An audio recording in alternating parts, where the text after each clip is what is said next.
بسم اللہ الرحمن الرحیم. شکریہ شیخ صاحب.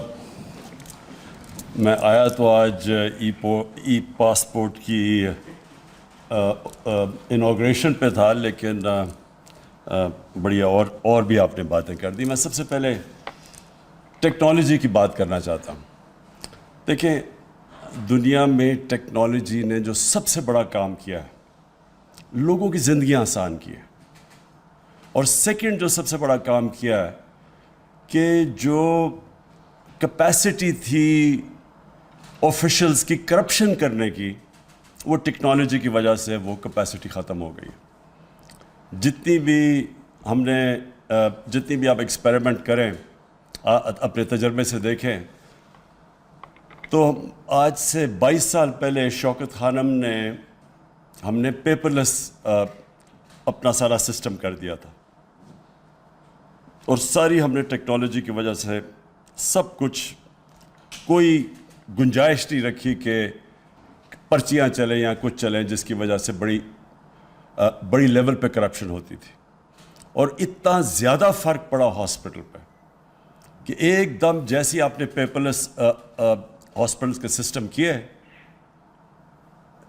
کرپشن بھی چھوٹی موٹی جو دوائیوں کے اندر پرچیوں پہ ہوتی تھی وہ ختم ہو گئی، ٹرانسپیرنسی آ گئی. اگر کوئی بھی غلطی ہوتی تھی تو وہ 2 منٹ کے اوپر پکڑی جاتی تھی. تو میں نے تب سے سوچا تھا کہ پاکستان کے اندر یہ جو پیٹی کرپشن ہے، دیکھیں 2 قسم کی کرپشن ہوتی ہے. ایک ہوتی ہے بڑے پیمانے میں، مثلا بڑے بڑے کانٹریکٹس کے اوپر کرپشن کی جاتی ہے. مثلا نیشنل ہائی وے اتھارٹی، اس پہ جو کرپشن کی گئی ہے وہ آپ اندازہ نہیں لگا سکتے، جو ملک کو نقصان پہنچاتی ہے. کہ اگر 2013 کے کانٹریکٹس جو نیشنل NHA کے کانٹریکٹ سڑکوں پہ دے رہے تھے، اور 2021 میں 23 کروڑ فی کلومیٹر کم پہ دے رہے تھے، تو آپ خود اندازہ لگائیں کہ کتنا زیادہ مارجن تھا جس کے اوپر پیسہ بن رہا تھا فی کلومیٹر.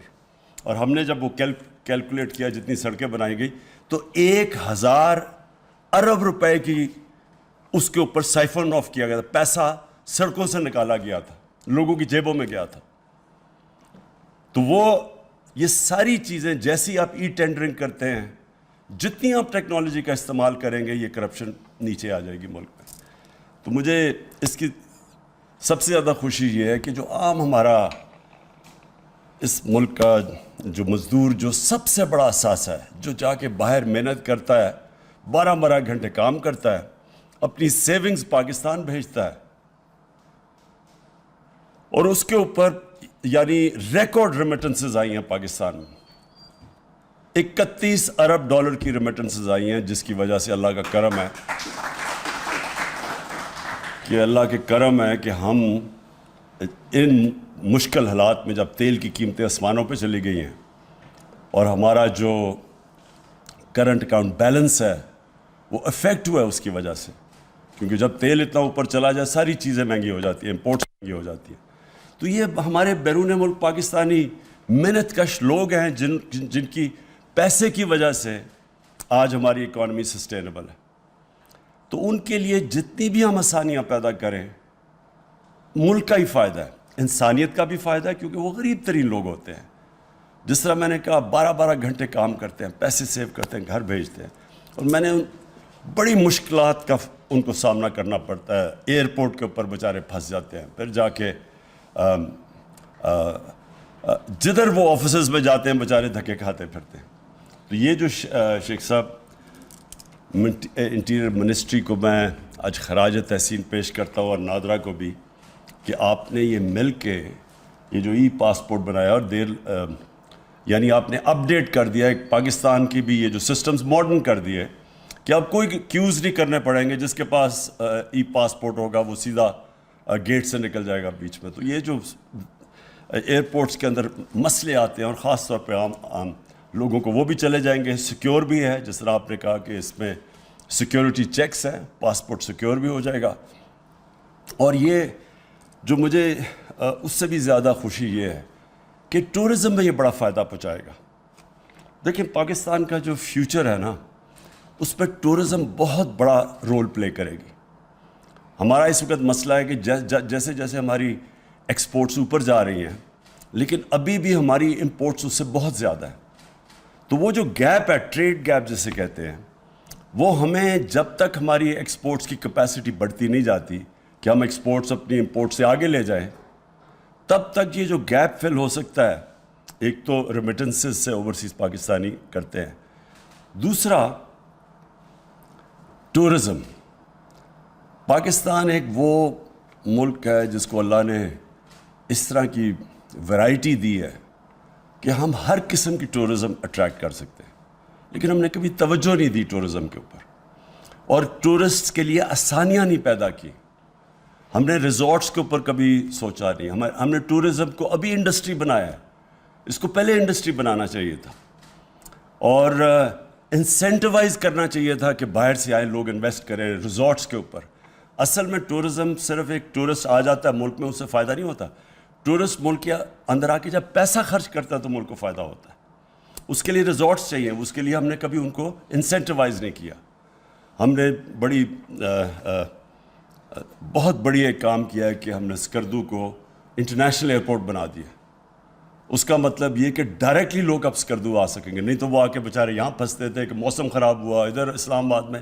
لوگوں کے پاس ٹائم نہیں ہوتا کہ اگر مثلا میری 2 ہفتے کی چھٹیاں ہیں، اب میں 2-3 دن یا اسلام آباد میں انتظار نہیں کر سکتا کہ فلائٹ آئے تو میں اسکردو جاؤں. تو یہ جو اب ہم سٹیپس لے رہے ہیں، اور پھر اس کے ساتھ ای پاسپورٹ کو ٹورسٹ آتا ہے اس کے لیے آسانیاں پیدا کریں، اور اس سے بہت آسانیاں پیدا ہوں گی. تو یہ جو ہماری انشاءاللہ ٹورسٹ انڈسٹری کو جو چیزیں انسینٹیوائز کرتی ہیں، جس میں ایک ای پاسپورٹ بھی ہے، اس سے یہ ہوگا کہ اس ملک کا آگے جا کے جو پورا پوٹینشیل ہے، جو ہم ابھی تک اس کا پوٹینشیل کے قریب بھی نہیں پہنچ سکے، یہ اللہ کی اس نے ہمیں یہ تحفہ دیا ملک کہ اس کا ہم سوچ بھی نہیں سکتے کہ یہ کدھر سے کدھر پہنچ سکتا ہے اور یہ ملک کتنا خوشحال ہو سکتا ہے. آخر میں شیخ صاحب آپ نے بات کی یہ جو پولیٹیکل کرائسس ہے. دیکھیں یہ پولیٹیکل کرائسس تو ملکوں میں آتے رہتے ہیں، کوئی نئی چیز نہیں ہے. پارلیمنٹری ڈیموکریسی کے اندر کرائسس آتا رہتا ہے. کبھی مثلا لوگوں کو اپنی پارٹی کے اندر کانفیڈنس چلا جاتا ہے. نو کانفیڈنس ووٹ ایک جائز جمہوری طریقہ ہے. اس کرائسس کا یہ ہے ایک فورن امپورٹڈ کرائسس. یہ ایک باہر سے سازش ہے پاکستان کے خلاف، اور یہ سازش تب سے ہوئی جب سے وہ لوگ جو باہر سے پاکستان کو ایک ٹیلی فون کال کے اوپر کنٹرول کرتے تھے، ایک ٹیلی فون کال پہ ہمارے سے چیزیں منواتے تھے ہمارے نیشنل انٹرسٹ کے خلاف، وہ لوگ برداشت نہیں، ان کو عادت نہیں ہے کہ پاکستان میں کوئی ایسی لیڈرشپ ہو جو اپنے ملک کے انٹرسٹ کے لیے فیصلے کرے، کسی اور ملک کے انٹرسٹ کے لیے اپنے ملک کے لوگوں کے مفادات قربان نہ کرے. جو وار آن ٹیرر میں آپ کے سامنے ہوا ہے کہ تباہی ہوگی پاکستان کی، کوئی ایک مجھے بتا دے کہ اس جنگ میں شرکت کر کے کیا فائدہ ہوا؟ صرف نقصان ہی نقصان ہوا ہمارے معاشرے کے اندر. جو بیچارے، اور خیر میں تو کتنے ہسپتال گیا، لوگ بیچارے کسی کی ٹانگیں نہیں ہیں، بازیں نہیں ہیں، کوئی پیرالائز ہو گئے جو بچے تھے. یہ بوم اٹیکس جو ہوئے تھے 80,000 لوگ ہمارے مر گئے. لیکن جو قبائلی علاقے کے لوگوں سے ظلم ہوا ہے، ہم تو دور تھے یہاں، ہمیں تو پتہ نہیں ان سے کیا ہوا ہے. جہاں ڈرون اٹیکس، وہاں جو تباہی مچی، وہاں 35 لاکھ لوگوں نے نقل مکانی کی. زکوٰۃ دینے والے اوور نائٹ زکوٰۃ دینے والے بن گئے. کسی نے نہیں پوچھا کہ یہ کیوں ہوا. یہ سب کچھ ہر چیز کی پوسٹ مارٹم ہوتی ہے، اس لیے کہ ہم نے اپنے ملک کے انٹرسٹ کو قربان کیا کسی اور ملک کے کو فائدہ پہنچانے کے لیے، جس نے اپریشیٹ بھی نہیں کیا. تو اس لیے عادت نہیں ہے ان کو، باہر کے لوگوں کو عادت نہیں ہے کہ پاکستان میں ایسی لیڈرشپ ہو جو اپنے ملک کے مفادات کو آگے رکھے. انڈیپینڈنٹ فارن پالیسی کا مطلب ہوتا ہے ایک فارن پالیسی جو اپنے ملک کی انٹرسٹ کو آگے رکھتی ہے. تو یہ جو سازش ہے، یہ انشاءاللہ میں نے مینشن کیا کہ میرے پاس ڈاکیومنٹ ہے، وہ آج ڈاکیومنٹ میں سینئر جرنلسٹ کو اب دکھاؤں گا. لوگ سمجھتے ہیں نا جی کہ کوئی ڈرامہ ہو رہا ہے، یہ ڈرامہ نہیں ہو رہا.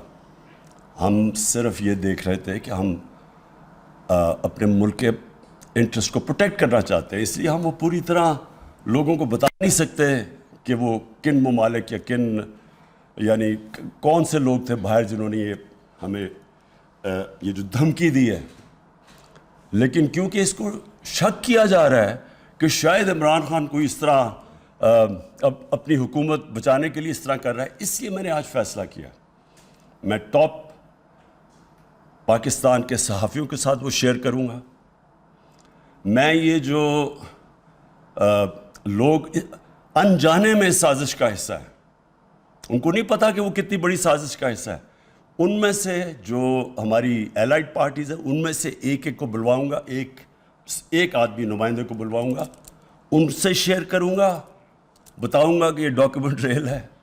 اور میں یہ جو کہہ رہا ہوں نا لوگوں کو کہ بہت بڑی سازش ہے، یہ جتنی میں کہہ رہا ہوں اس سے زیادہ سازش ہے، اور وہ ڈاکیومنٹ کے اندر واضح ہے. تو شیخ صاحب آج میں ان سب کو دکھاؤں گا تاکہ لوگوں نے جو فیصلہ کرنا کرے، لیکن کم از کم فیصلہ کرتے وقت یہ سوچ لیں کہ جو بھی آپ فیصلہ کریں گے کہیں آپ ایک بہت بڑی انٹرنیشنل سازش جو پاکستان کے خلاف ہو رہی ہے اس کا حصہ نہ بن جائیں. شکریہ.